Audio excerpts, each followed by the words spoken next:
Krizen.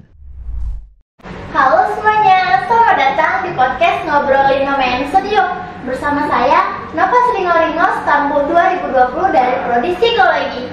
Nah teman-teman, minggu lalu kita kan udah bahas tentang cara berteman dan cara belajar. Kita juga udah bahas tentang kegiatan di luar kampus. Jadi hari ini kita mau bahas tentang tips and trick untuk kita bisa mengembangkan diri kita sendiri. Karena apa? Karena terkadang mahasiswa itu terlena teman-teman sama kegiatan-kegiatan yang mungkin di luar dari apa tujuan dia seharusnya gitu loh. Jadi untuk membahas tentang pengembangan diri kita, hari ini kita kedatangan tamu yang sangat luar biasa teman-teman.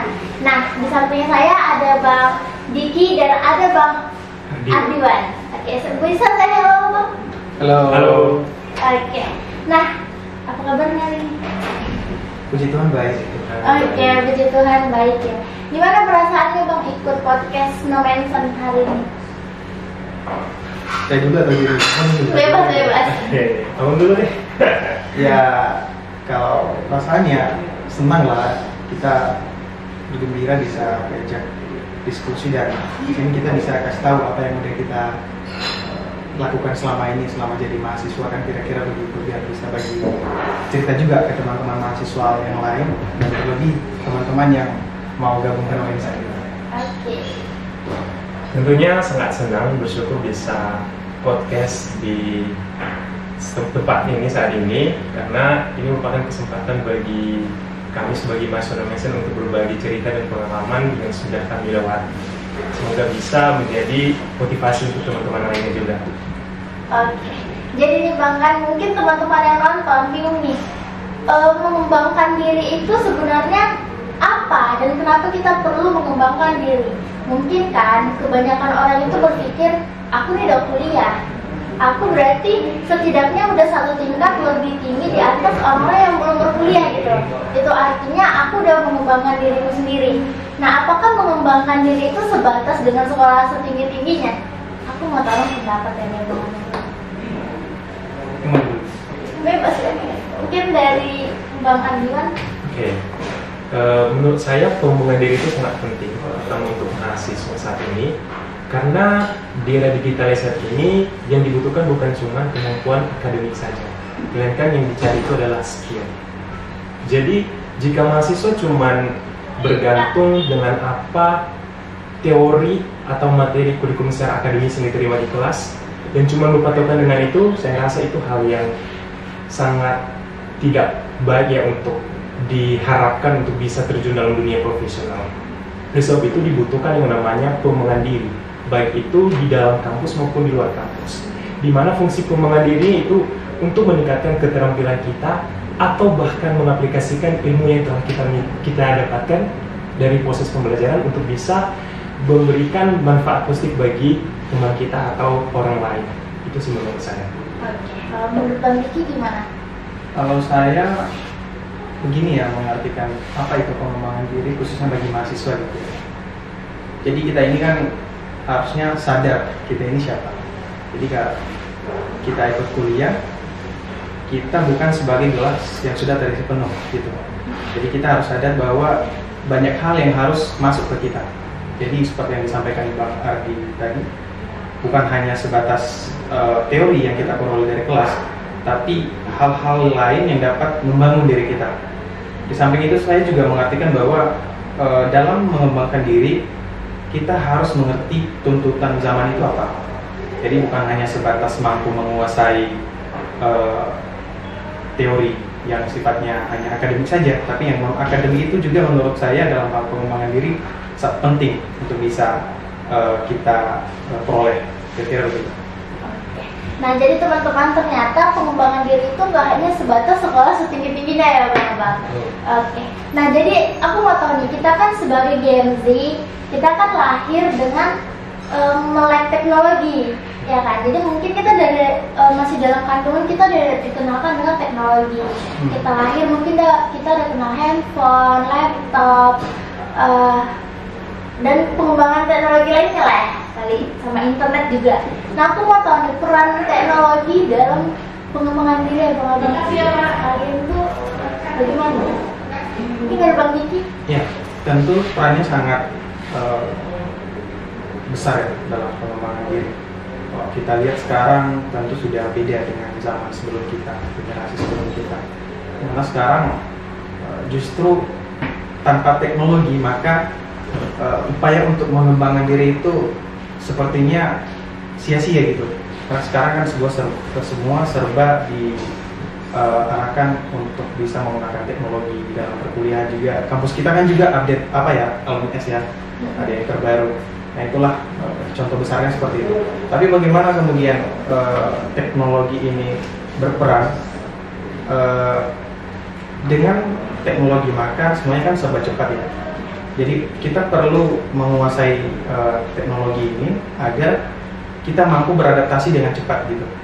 Kita tahu bahwa sekarang begitu banyak inovasi terkait dengan teknologi ya. Jadi ini bisa membantu kita untuk belajar lebih cepat, berkomunikasi lebih cepat, membangun relasi dengan lebih cepat juga. Kalau dulu mungkin di zaman dosen kita ya, kalau mereka perlu membangun relasi itu harus buat janji temu. Sekarang dari WA udah bisa, kontak-kontak, video call kalau ada yang lagi bahas paling penting gitu ya. Jadi menurut saya perannya ya kira-kira seperti itu gambarannya. Dia mempercepat dan juga membantu kita untuk lebih mudah. Kira-kira begitu. Kalau menurut Abdullah gimana? Menurut saya teknologi saat ini sangat berperan penting ya untuk meningkatkan pengembangan diri masing-masing individu. Kenapa? Saat ini kita kenal dengan istilah literasi digital. Literasi digital di mana mahasiswa bisa memperoleh ilmu bukan hanya di kuliah saja, bukan hanya di kampus, melainkan di internet, di akun sosial media seperti YouTube, Instagram. Itu banyak konten edukatif yang bisa mengajarkan kita banyak hal. Misalnya nih, kita mau belajar tentang bagaimana cara membuat konten yang bagus dan menarik, itu banyak di sosial media. Dan oleh sebab itu, menurut saya digital saat ini sangat membantu mahasiswa ya untuk mencari apa minat dan bakat mereka. Saat ini banyak mahasiswa yang menjadi content creator, yang membuat konten edukatif, dan itu merupakan suatu pengembangan diri yang melatih kemampuan public speaking yang bisa selain belajar juga sambil berbagi ilmu kepada sesama. Seperti saya seorang content creator. Saya senang membuat konten di akun YouTube. Nama akun YouTube-nya apa? Ardiwan Halawa. Dan di situ ya, itu salah satu bukti bahwa teknologi itu sangat berperan aktif dalam mengembangkan pengembangan diri mahasiswa tersebut. Karena dalam konten saya membuat konten yang berbasis bahasa Inggris, sehingga teman-teman dari luar juga bisa learning by doing. Jadi dengan menonton juga bisa mereka sambil belajar bahasa Inggris, seperti itu. Oh, ini berarti di akun channel YouTube-nya itu ini gini ya, cara belajar bahasa Inggris. Membuat vlog tapi menggunakan bahasa Inggris. Jadi secara tidak langsung daily language itu akan terbiasa dengan teman-teman. Berarti kayak daily knowledge. Yes, that's right. Itu sangat menarik loh teman-teman. Jadi kayak teman-teman bisa belajar bahasa Inggris dengan nonton channel YouTube-nya Bang Ardiwan. Nanti bisa dicek ya teman-teman. Nah tapi ini aku mau menyoroti satu hal. Nah tadi kan dari Bang Diki juga, dari Bang Ardiwan juga bilang kalau teknologi itu mempercepat informasi ke kita gitu. Nah terus juga kita bisa belajar dari teknologi yang ada kayak YouTube atau mungkin kayak di TikTok sekarang ya, Instagram. Ada nggak sih konten kreator yang memang memotivasi abang-abang yang di sini tuh untuk lebih mengembangkan diri? Atau mungkin konten kreator yang kontennya emang sering dilihat gitu, misalnya kayak Pandawa ya, yang Pandawa kan, yang bersihkan sampah ya, itu betul. Aku suka nonton sih konten-konten mereka. Nah itu kan mengedukasi kita betul. juga untuk mencintai lingkungan gitu. Kalau abang-abang sekalian ada nggak ya? Banget dulu, dia kan konten kreator. Iya, banget. Kalau saya sendiri, saya senang menonton channel TED.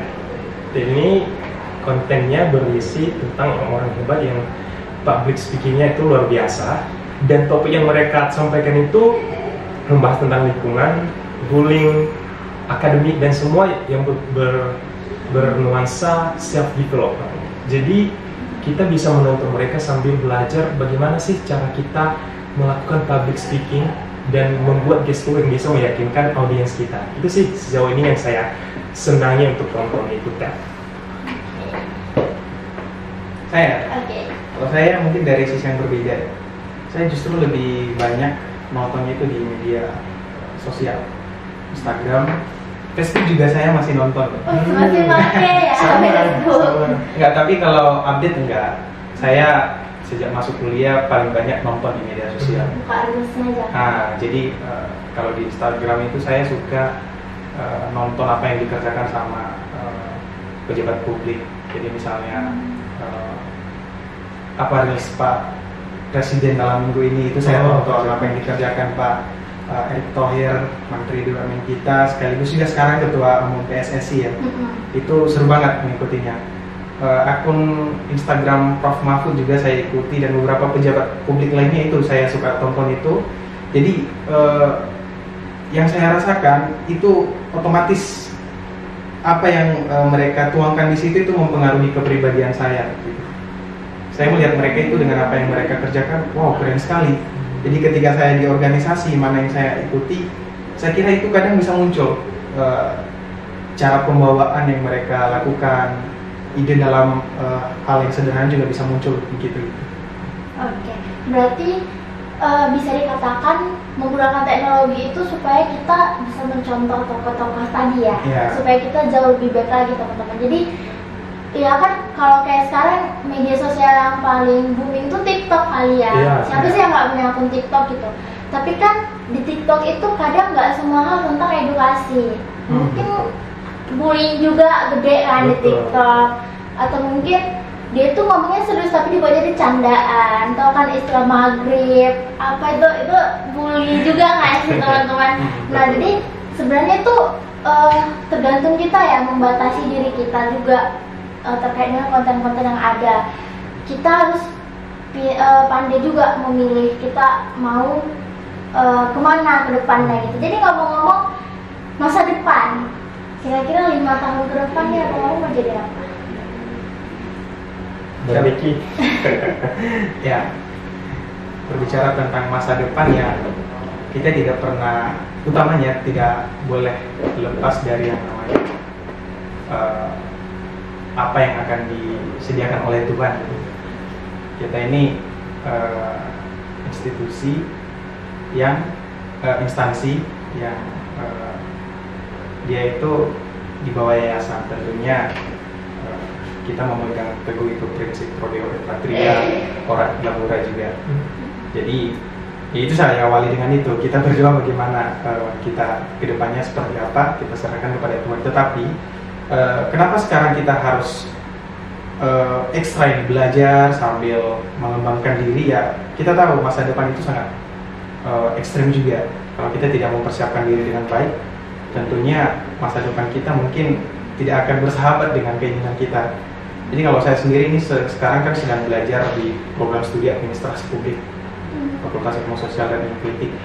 Jadi kita memahami, belajar untuk memahami bagaimana konsep 3 hal yang besar di negara kita itu ada pemerintahan, swasta dan juga masyarakat sipil. Nah, jadi kita diajari untuk bisa mengambil peran agar kemudian ada keseimbangan antara ketiga pihak itu, pemerintahan, swasta dan juga masyarakat sipil. Jadi kalau kita lihat, justru selama ini masyarakat sipil itu banyak yang tertindas dengan kebijakan-kebijakan yang ada. Ya, kita tidak tahu motif apa yang ada di balik kebijakan itu. Apakah pemerintah dan swasta itu ada kerjasamanya sehingga masyarakat yang menjadi korban? Nah, kita akan belajar bagaimana agar situasi ini bisa lebih membaik ke depannya gitu. Nah, jadi kalau berbicara soal profesi akan bagaimana ke depannya, mungkin konsultan pemerintah, mungkin bergerak di bidang NGO yang membela masyarakat. Nah, kira-kira ya seperti itu. Tapi ini akan kita terus pelajari sehingga kedepannya kita bisa melakukan yang terbaik untuk ketiga bidang tadi. Jadi ada kesetaraan lah antara ketiga itu kira-kira. Oke, saya bilang masa depan itu sebenarnya misteri ya. Kita nggak tahu. Tuhan yang menentukan masa depan. Jadi Tuhan yang menentukan, kita juga bisa memilih jalan kita atau bisa merencanakan dari sekarang. Dan untuk 5 tahun ke depan, saya berharap saya jadi orang yang bisa memberikan manfaat pasti bagi banyak orang tentunya. Dan baru-baru ini saya dapat informasi bahwa ada alumni Nomensen yang lolos LPDP luar negeri. 10 universitas dari luar negeri. Itu membuktikan bahwa Nomensen berkualitas. Dan saya juga mau menjadi salah satunya. Itu harapan saya, harapan terbesar saya untuk bisa menjadi award di LPDP dan bisa berkuliah di luar negeri. Dan jujur, saya pengen sekali untuk menjadi seorang diplomat. Dan saya berharap kedepannya itu adalah mimpi saya untuk bisa menjadi orang yang bisa mewakili negara Indonesia untuk berkolaborasi dengan negara-negara luar. Dan tentunya harus berawal dari lolos LPDP dulu, seperti alumni yang sangat luar biasa itu. 10 universitas terbaik di dunia loh. Bayangkan, Nomensen memang the best. Tadi kan katanya Bang Diki pengen jadi NGO 5 tahun ke depan, Bang Ardiwan pengen jadi diplomat 5 tahun ke depan. Nah, kira-kira untuk mencapai hal itu, apa sih yang udah abang-abang lakukan untuk memantaskan diri sebelum meraih hal itu? Oke, mungkin bisa dari Bang Ardiwan kali ya. Baik, pertama-tama hal yang dilakukan untuk mempersiapkan diri itu adalah mempersiapkan mental dan juga niat dan tekad. Dan pertama-tama sejauh ini saya pada tahun 2023 kemarin sudah mulai aktif berorganisasi, di mana saya bergabung dalam Nomensen English Club, yaitu suatu organisasi atau UKM internal dari kampus kita. Di situ Nomensen English Club itu adalah wadah di mana semua mahasiswa dari Nomensen dari berbagai jurusan bisa belajar bersama bahasa Inggris. Dan saya merasa ini adalah wadah yang tepat bagi saya untuk memperbaiki bahasa Inggris saya. Dimana untuk menjadi seorang diplomat tentunya kemampuan bahasa Inggris itu sangat penting ya. Dan juga seiring berjalan waktu, saya mulai diangkat menjadi ketua divisi pendidikan dan kreativitas di Nomensen English Club, dimana saya memiliki tanggung jawab untuk menyediakan materi dan mengajarkannya kepada member tiap minggu. Dan itu hal yang saya menyenangkan bagi saya untuk bisa berbagi ilmu dengan teman-teman lainnya. Selain mengajar, saya juga belajar. Jadi kita di situ belajar wadah inklusif. Tidak peduli Anda pandai bahasa Inggris atau tidak, kita bisa belajar bersama di Nomensen English Club. Dan tahun ini saya dipercayakan menjadi ketua umumnya Nomensen English Club. Itu hal yang saya sangat syukuri. Dan selain itu, di luar kampus, saya pada Januari tahun ini kemarin mengikuti ajang pemilihan Duta Muda Sumatera Utara. Dan saya melihat bahwa Duta Muda Sumatera Utara adalah ajang yang paling tepat bagi saya untuk bisa melatih kemampuan saya dalam memimpin dan juga public speaking. Dan puji Tuhan, saya dipercayakan jadi pemenangnya tahun 2024 dan menjadi perwakilan Sumatera Utara pada pemilihan Duta Muda Indonesia tahun 2024 di bulan Mei lalu. Finalnya dilaksanakan 25 Mei bulan lalu. Dan puji Tuhan saya dipercayakan lagi menjadi pemenang Duta Muda Indonesia 2024. Dan menjadi Duta Muda Indonesia adalah wadah yang paling tepat bagi saya untuk mengembangkan diri saya. Kenapa? Dalam Duta Muda Indonesia kami memiliki program yang namanya Pengabdian Masyarakat ke Rumah Literasi Ranggi. Dan di situ banyak anak-anak yang SD yang memang betul-betul membutuhkan teman belajar. Jadi kami menyalurkan ilmu yang kami miliki. Kemarin kami mengajari tentang bahasa Inggris dan saya kembali lagi menyalurkan potensi yang saya miliki untuk bisa memberikan edukasi kepada anak di sana betapa pentingnya bahasa Inggris. Jadi itulah sejauh ini yang saya siapkan untuk bisa meraih mimpi saya. Oke. Ini berarti gini, aku mungkin nggak terlalu paham ya diplomat itu kerjanya ngapain aja, tapi yang aku tahu memang dia perwakilan dari negara kita untuk negara lain gitu. Nah, tadi kan juga Bang Ardiwan itu sempat bilang kalau Duta Muda itu sebagai salah satu cara untuk memantaskan diri atau untuk mengembangkan diri kita sebelum menjadi diplomat gitu. Nah, sebenarnya nih mungkin teman-teman yang nonton juga sama seperti saya gitu, boleh dikasih infonya Bang, diplomat itu apa dan linearisasinya ke Duta Muda itu apa? Secara umum diplomat adalah menjadi perwakilan dari negara kita masing-masing untuk melakukan konferensi atau menjalin kerjasama dengan negara lain. Dan relevansinya dengan mengikuti ajang pemilihan Duta Muda, tentunya menjadi seorang duta harus memiliki kemampuan public speaking dan juga harus memiliki kemampuan yang namanya civic engagement atau kemampuan untuk bisa berkolaborasi atau bersosial dengan orang lain.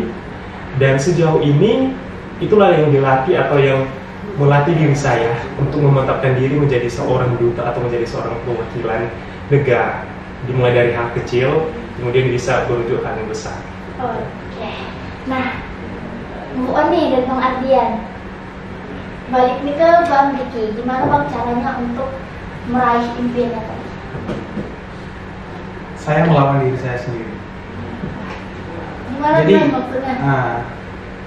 Kita ini kan kalau tidak berpikir banyak tentang bagaimana kita ke depannya, kita pasti bawaannya malas. Iya. Jadi saya melawan diri saya sendiri. Saya mau keluar dari zona nyaman karena saya berpikir kalau saya tidak mau berbuat, ini saya ke depannya mau jadi apa? Saya kuliah pun tanpa pengalaman yang lain di luar perkuliahan itu, apa iya bisa menjamin nanti saya mau berbuat apa? Saya cuma bawa teori aja ke sana. Kalau tanpa pengalaman kan saya kira itu akan jadi kosong. Nah jadi konkretnya seperti apa? Saat ini saya sudah banyak ikut kegiatan ya di luar dari kelas. Saya kemarin di semester 3 itu ikut PMM 2 Pertukaran Mahasiswa Merdeka Angkatan kedua, diselenggarakan oleh Kemendikbudristek, dan sifatnya itu adalah terhubung secara nasional mahasiswanya. Jadi saya ikut pertukaran mahasiswanya itu di Universitas Pembangunan Nasional Veteran Jawa Timur. Itu di kota Surabaya, ibu kotanya Jawa Timur. Nah, jadi saya mencuri kesempatan itu untuk bisa mengembangkan diri saya. Jadi saya mendedikasikan diri sebagai kepala suku, yang mana itu bisa jadi mediator antara mahasiswa yang ikut pertukaran dengan pihak universitas di sana, kemudian juga dengan penyelenggara dari pusat. Nah, itu sudah saya mulai ketika saya semester 3, ikut aktif, berperan aktif, bagaimana biar saya nambah di pengalamannya. Kemudian balik dari sana, saya ke Nomensen lagi di semester 4, saya ikut UKM, kemudian ikut organisasi himpunan juga, ikut organisasi BEM. Jadi sekarang juga saya sudah dipersiapkan untuk jadi ketua BEM Visipol UKM, dan saya baru dilatih. Nah, kenapa saya mau ikut terlibat dengan banyak hal tadi yang saya sampaikan? Karena untuk bisa sampai ke mimpi tadi, saya kira harus memahami betul skill di luar dari teori itu harus ada di diri kita. Jadi bagaimana nanti saya bisa menghadapi situasi-situasi yang akan muncul, itu harus saya ketahui dulu ini permasalahannya di mana. Jadi misalnya dengan keterlibatan di BEM ini, apalagi saya diberi kepercayaan untuk menjadi ketuanya, jadi kita akan melihat permasalahan di masyarakat seperti apa gitu. Kemudian juga apa permasalahan di pemerintahan kita. Kita bisa memunculkan rekomendasi, ikut membantu masyarakat, misalnya dengan kontribusi sosial, ya. Membangun jejaring-jejaring seperti itu dari sekarang. Jadi dengan menguasai hal-hal seperti itu, kan kedepannya tentu akan lebih paham lagi. Dihubungkan dengan teknologi tadi, tentu harus mampu untuk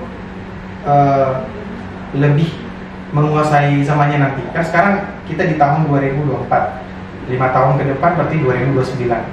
Ya, udah beda dong zaman sekarang dengan yang akan datang nanti.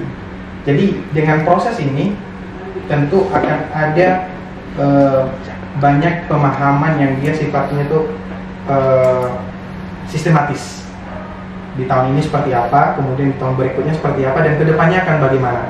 Jadi kita pun tahu mau melakukan apa ini gitu kira-kira. Oke, ini Bang, tadi kan katanya pernah jadi kepala suku juga. Iya. Nah ini tuh kan kegiatan luar kampus dong, tapi ngefek ke kampus. Iya betul. Karena ikut PMM kan. Nah, PMM semester 3 Ya. bisa ya? Bisa, itu Ya sekarang ya kebijakannya udah beda ya. Sekarang ganjil genap udah bisa. Kalau kemarin itu masih semester ganjil yang bisa. Jadi semester 3, 5 dan 7 udah bisa ikut, kecuali semester 1 karena masih maba ya. Jadi itu udah bisa ikut kemarin. Konversinya full? Konversinya 20 SKS. Full ya berarti ya? Ya 20 SKS. Oke, jadi kalau selama masa konversi itu ada nggak mungkin ada yang memperlama gitu loh, mempersulit gitu mungkin ya, ini kan kemungkinan. Apakah proses konversinya ya lancar-lancar aja? Kalau proses konversi ya puji Tuhan ya, ketika kita bawa nilai dari sana diserahkan ke pihak fakultas, ke program studi, ya konversinya lancar puji Tuhan. Ya istilahnya kita bisa mempertanggungjawabkan ini valid nggak dari sana gitu. Jadi kalau masalah sulit atau tidaknya, malah justru menurut saya itu mudah sih. Justru itu membuat kita lebih banyak lagi pengetahuan, dan pihak fakultas juga respon dengan baik menurut saya. Berarti kampus mendukung penuh ya? Ya, kampus mendukung. Oke, ini ya label yang paling melekat di PMM itu adalah Modul Nusantaranya. Jadi belajar sambil jalan-jalan. Ya. Belajarnya dapat, healingnya juga dapat. Ya, gitu. Jadi Bang ini, jadi kan sebagai kepala suku, kan tadi katanya Stampu Termuda ya? Iya, Stampu Termuda. Stampu Termuda memimpin Stampu yang di atasnya kita, yang semester tinggi, semester 5, 7 gitu. Nah, apa sih Bang suka dukanya, dan mungkin kan beda budayanya orang Sumut dengan budayanya orang Timur, orang Jawa, Kalimantan, itu kan beda-beda kan ya? Gimana sih cara berbaurnya? Ya, yang pastinya itu shock culture lah. Iya, shock. pasti. Ini ada sesuatu yang baru, benar-benar sangat baru malah. Kalau di Nomensen mungkin masih bisa lah kalau itu tiba-tiba jadi ketuanya yang memimpin apa. Tapi ini karena dari seluruh Indonesia masuk ke ini, kita tuh kemarin jumlahnya 270-an dari seluruh Indonesia, dari 54 universitas seluruh Indonesia. Jadi kalau berbicara soal tantangannya ya, yang namanya semester 3, saya tidak banyak nih pengalaman. Saya juga sebelumnya belum ikut organisasi yang himpunan dan BEM seperti yang sudah saya ikut sekarang gitu. Tapi itu dia tadi, saya melawan diri saya sendiri. Saya berani mencoba bahwa apapun itu pasti bisa dikerjakan, asalkan mau belajar dan mau berusaha, dan tentunya juga sambil berdoa. Saya harus jujur bahwa itu buat saya stres ya, bagaimana memimpin senior-senior saya di waktu itu. Tapi ya puji Tuhan, saya belajar membangun komunikasi yang baik. Mereka juga mau bekerja sama dengan saya. Saya justru dikira semester 7 waktu itu. Oh iya. Ya. Mungkin karena pembawaannya kali ya, Ya. sifat kepemimpinannya keluar. Oke, ini kita beralih nih ke Bang Ardiwan. Oke, Bang Ardiwan ini pernah ikut student ambassador kali ya? Ya. Student ambassador IES di Turki. Betul. Oke, terus tapi yang aku lihat itu waktunya bertabrakan nggak sih sama jadi asisten riset? Sebenarnya tidak. Oh enggak ya? Justru saat itu adalah momen yang sangat menantang ya. Harus bisa time management, membagi waktu mana yang harus didahulukan, dan juga list yang harus dilakukan. Dan di saat itu pada 2023 kemarin saya terpilih menjadi Istanbul Youth Summit Ambassador, perwakilan dari Indonesia. Dan di situ tugas kami adalah mempromosikan konferensi pemuda yang dilaksanakan di Turki. Dan saat itu tugas kami adalah membuat konten yang berisi tentang informasi konferensi pemuda tersebut berskala internasional. Dan di situ saya sangat bersyukur bisa terhubung dengan ambassador lainnya yang berasal dari negara Nigeria, India, Pakistan. Jadi dari berbagai negara tergabung dalam satu grup. Dan di situ kami saling terhubung, terkoneksi, bisa sharing satu sama lain, bekerja sama untuk mempromosikan program ini secara internasional. Dan itu hal yang sangat menantang ya. Kenapa? Itu akan melatih kita bagaimana kita bersosialisasi dengan teman-teman dari negara lain. Karena tentunya ya budaya kita sangat berbeda ya. Cara kita juga mendekatkan diri atau berkomunikasi dengan orang-orang dari luar negeri itu sangat berbeda.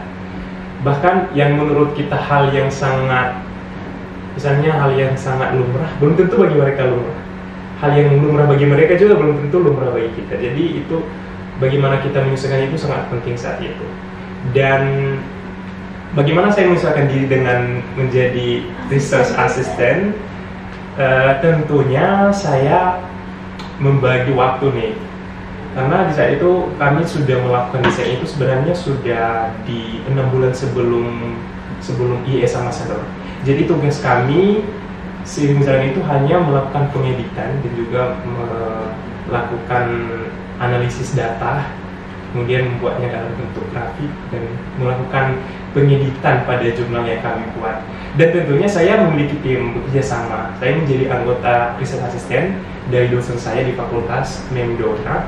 Jadi kami angkat topik tentang capitalizing ELSA in improving students pronunciation. Jadi di situ kami bekerja sama untuk membuat suatu jurnal. Dan makanya saya tidak terlalu tertekan karena saya bukan sendiri, tidak hanya sendiri, saya bekerja sama dengan tim lainnya. Dan akhirnya puji Tuhan pada Desember 2023 kemarin jurnal kami itu berhasil publish di Sinta 3. Wah, hebat sekali teman-teman. Di tengah kesibukannya, tapi masih bisa publikasi jurnal di Sinta 3. Iya, betul. Keren sih, Pak. Betul. Itu tulisan pertama sih saya masuk di Sinta 3 bersama tim lainnya. Jadi berarti kalau skripsi publikasi bisa Sinta 2 ini. Sinta 1 malah. Amin. Oke, nih ngomong-ngomong tentang prestasi, tentang kegiatan-kegiatan di dalam kampus ataupun di luar kampus yang mengembangkan diri sendiri gitu. Nah, setiap orang itu pasti punya kelebihan dan kekurangan kan. Nah, tapi kan kalau kita ingin mengembangkan diri berarti kita harus tahu dong kelebihan kita apa.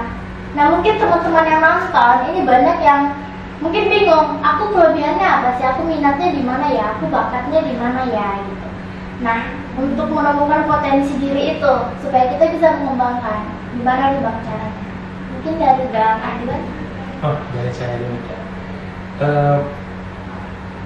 Itu wajar ya kalau tiap orang itu memiliki kelebihan dan juga kelemahan.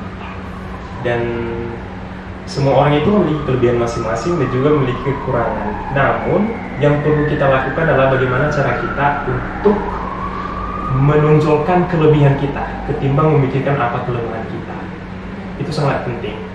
Pertama-tama yang harus kita lakukan adalah mengenali diri, atau yang sering kita dengar dengan istilah manajemen adalah istilahnya analisis SWOT, yaitu ada analisis strength, kemudian weaknesses, baru opportunity, baru threat. Ada kelebihan, kelemahan, kesempatan, dan apa tantangannya. Nah, pertama-tama saya harus mengenal kelebihan saya, di mana saya tertarik dalam dunia bahasa Inggris atau public speaking. Oleh sebab itu, cara saya untuk melatih kelebihan saya itu yaitu pertama-tama bergabung di No Man's English Talk. Ini sudah selinier nih, jadi saya mencari komunitas yang memang benar-benar membantu saya dalam mengembangkan kelebihan saya. Selain itu, dengan mengikuti berbagai kompetisi seperti debat, saya juga pernah ikut debat internal yang dilaksanakan oleh Fakultas Ekonomi dan Bisnis pada Dies Natalis kemarin dan dapat juara 2 kemarin itu. Dan itulah tanggung jawab kita, itulah sebenarnya tantangan yang kita harus hadapi ketika kita sudah mengetahui kelebihan kita, pasti ada kelemahan. Jika kita sudah benar-benar mengetahui kelemahan saya di sini, jadi kita harus cari cara. Oh, ini yang harus saya lakukan untuk mengatasi kelemahan saya ini. Menjadi seorang pemalu atau menjadi orang yang gampang insecure. Jadi dengan kita terus menunjukkan kelebihan kita, perlahan-lahan percayalah kelemahan itu akan tertutupi. Dan dengan sering berjalan waktu, maka kesempatan itu akan datang. Karena ada quotes yang mengatakan kesempatan akan datang bagi mereka yang benar-benar siap dan benar-benar mampu. Jadi itulah yang harus dilakukan untuk mempersiapkan diri sejak dini. Jadi banyak nih sekarang mahasiswa yang berpikir bahwa saya kuliah, berarti saya tamat nanti udah saya dapat dapat ijazah nih S1. Belum tentu itu bisa mengantarkan kita ke tingkat yang lebih tinggi. Kenapa? Saat ini yang dibutuhkan adalah skill. Itulah tadi pentingnya mengenali kelebihan. Karena saat ini perusahaan banyak yang mempertanyakan skill kamu apa, Dek. Jadi kamu mau kerja di bidang ini, kalau kita nggak memiliki skill, walaupun jurusan kita relevan dengan itu, pastinya tidak akan diterima. Jadi kuncinya adalah kenali diri. Jika kita sudah mengenal diri, kembangkan potensi tersebut. Dengan seiring jalan kita mengembangkan potensi, maka perlahan kelemahan itu tetap ada, namun tidak akan terlihat jika kita menunjukkan apa kelebihan kita. Oke, nih kalau dari Bang Diki nih, gimana Bang? Ya, untuk mengukur tadi potensi. udah banyak ya dijelaskan sama Bang tadi. Jadi saya berangkat dari statement bahwa kita ini mesti mampu mengelola cara berpikir kita sendiri. Jadi mengetahui kelebihan pun sebetulnya butuh proses. Jadi ketika kita mau mencari nih, sebenarnya kelebihan kita apa? Ya pasti akan banyak nih opsi yang muncul di pikiran. Oh, saya bisa ini, saya bisa ini, saya mau ini. Tetapi untuk menemukannya secara benar-benar gitu ya, ya kita harus berbuat dan banyak berpikir tapi tidak ada tindakannya. Nah, kemudian saya mau menyampaikan bahwa semuanya tergantung pada pilihan. Kita kalau sudah tahu kelebihan dan kekurangan kita, kita tinggal memilih. Kita mau berbuat netral atau biarlah seperti itu, atau zona nyaman. Ya, tentu kita memilih untuk berbuat. Netral pun belum tentu akan ada hasil yang baik, bukan? Jadi kalau kita berbuat, ketika kita sudah tahu kelemahan kita apa, otomatis seperti yang disampaikan Bang tadi, kelemahan itu akan tertutupi.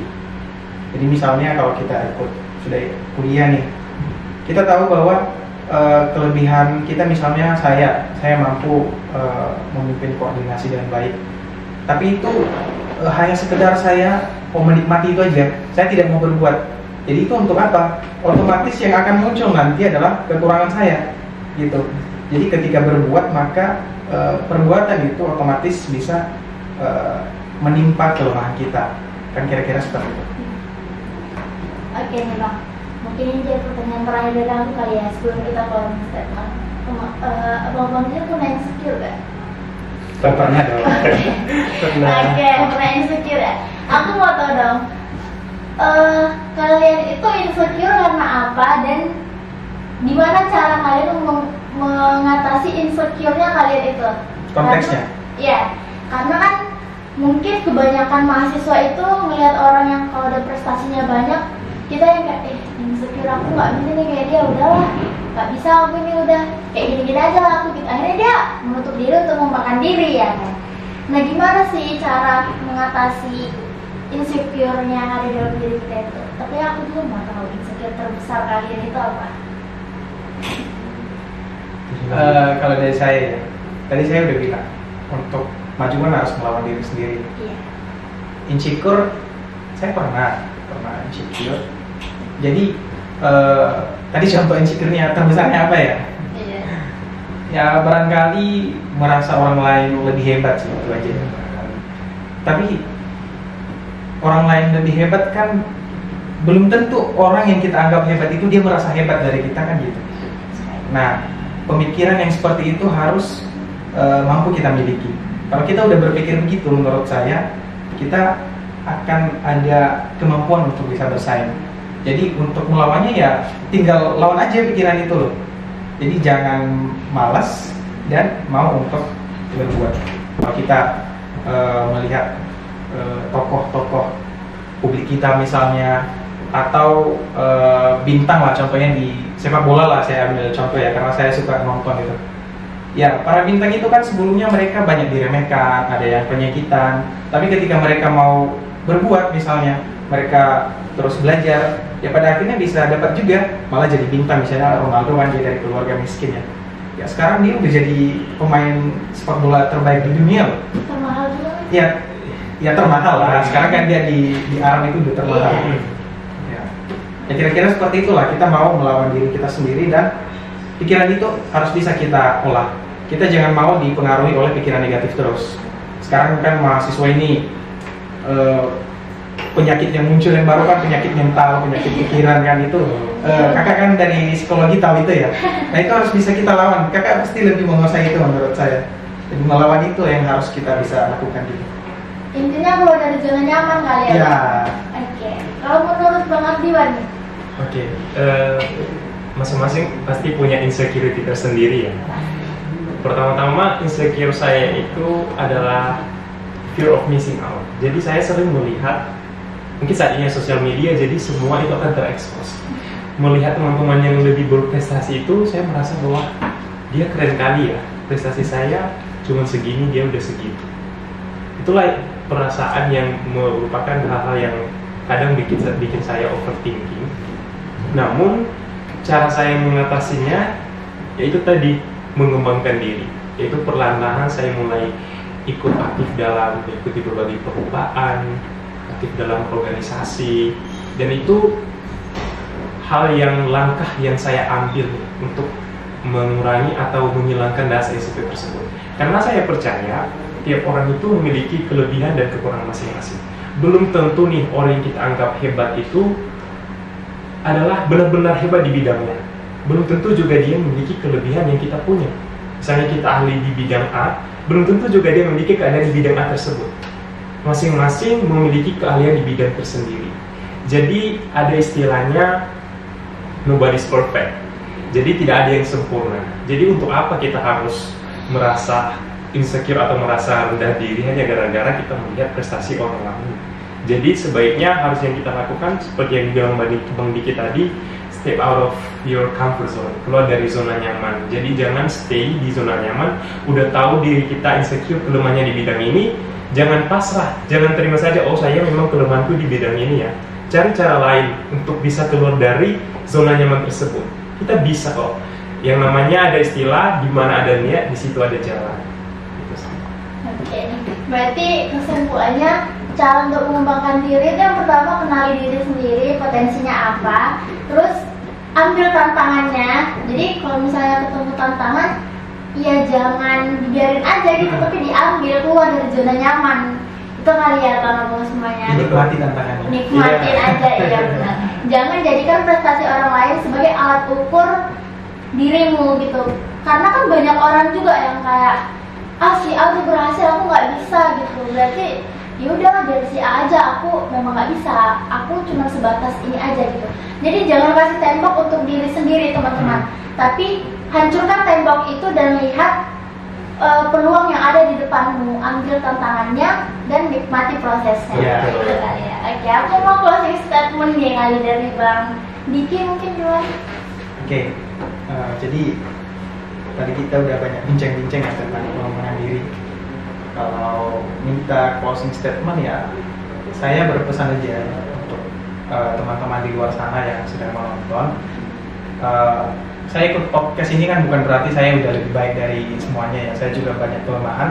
Tapi inti dari yang saya sampaikan tadi bahwa itulah yang sudah saya lakukan selama menjadi mahasiswa. Saya mau belajar, ikut terlibat dalam banyak hal di luar yang akademik saja. Non akademik banyak yang saya ikuti, dan saya percaya bahwa itu kemudian bisa mengembangkan diri saya, potensi yang ada itu bisa berkembang, dan saya percaya dengan terus tekun dalam proses yang seperti ini, walaupun itu sulit, tapi bisa saya usahakan untuk saya hadapi, ya pasti akan ada hasilnya kan begitu. Nah kemudian saya juga mengajak teman-teman barangkali yang bukan mahasiswa nomensen atau masih belum melanjut ke perguruan tinggi, ya mari kita bergabung untuk belajar. Kalau ada yang tertarik untuk nomensen, ya tentu bisa inilah ya referensinya salah satu podcast kita ini. Jadi intinya mari kita sebagai pemikir mahasiswa tentunya bisa terus melakukan yang terbaik dan kita keluar dari zona nyaman. Seperti itu. Terima kasih. Baik, dari saya untuk teman-teman yang sedang nonton podcast hari ini, pertama yaitu adalah teman-teman harus bisa berani keluar dari zona nyaman. Saat ini kita hidup di era digitalisasi di mana kemampuan yang kita miliki bukan hanya sekedar teori saja teman-teman, kita harus bisa mencari cara untuk mengembangkan diri kita. Cari potensi diri teman-teman. Misalnya teman-teman ahli bidang tertentu, ya udah kembangkan terus, asah di bidang tersebut. Tetap aktif dalam berorganisasi juga, itu hal yang sangat mendukung teman-teman untuk bisa mengembangkan potensi. pengembangan diri, bagaimana kita bisa menyalurkan ilmu yang telah kita terima di kelas, mengaplikasikannya dalam dunia nyata atau berkontribusi kepada masyarakat. Itu sangat penting teman-teman. Yang kedua adalah tiap orang itu memiliki kelebihan dan kelemahan masing-masing. Jika teman-teman memiliki kelemahan, jangan tonjolkan itu. Ketahui bahwa teman-teman pasti ada kelebihan di bidang tertentu. Mungkin teman-teman belum tahu. Coba evaluasi, tanya teman-teman sekitar. Pasti mereka lebih mengenal, oh teman, kamu ini ahli di bidang ini loh. Jadi harusnya berbangga diri. Ketahui bahwa kamu itu layak teman-teman. Everyone have the same opportunity. Jadi setiap orang itu memiliki kesempatan yang sama. Bukan hanya orang-orang yang sudah luar biasa saja yang bisa sukses. Teman-teman juga bisa. Semua bisa. Semua kita itu sama teman-teman. Selagi kita ada niat dan tekad, percayalah pasti ada jalan. Jadi saya memiliki quotes nih untuk teman-teman semua. Yaitu, this life is too short if we only do one thing. And this world is too small if we only live in one place. Artinya, hidup ini terlalu singkat jika kita hanya melakukan satu hal. Dan dunia ini terlalu sempit jika kita hanya tinggal di satu tempat. Jadi maksudnya teman-teman, jangan tinggal di zona nyaman. Keluar dari zona nyaman, coba pelajari hal baru. Jangan menutup diri untuk melakukan hal yang di luar kemampuan teman-teman. Justru, jika melakukan hal yang kita tidak biasa, itu adalah tantangan terbesar bagi kita yang bisa membawa kita untuk mencapai hal yang lebih besar. Nah, jadi teman-teman yang nonton ini, mungkin closing statement dari aku itu, sehebat apapun mimpi yang kamu rancang sekarang, atau sekeren apapun mimpi yang ada di impian kamu, tapi kalau kamu nggak ada actionnya, itu nggak akan jadi apa-apa teman-teman. Jadi jangan takut gagal. Teman-teman tuh harus punya prinsip. Alexander Graham Bell aja sebelum menemukan telepon, dia gagal ribuan kali loh. Gitu. Jadi perjuangkan apa yang memang layak diperjuangkan dan tinggalkan apa yang tidak membuatmu lebih berkembang lagi. Jangan jadikan komentar orang lain jadi pengendali hidupmu. Salam Fredeo et Patria, bye bye.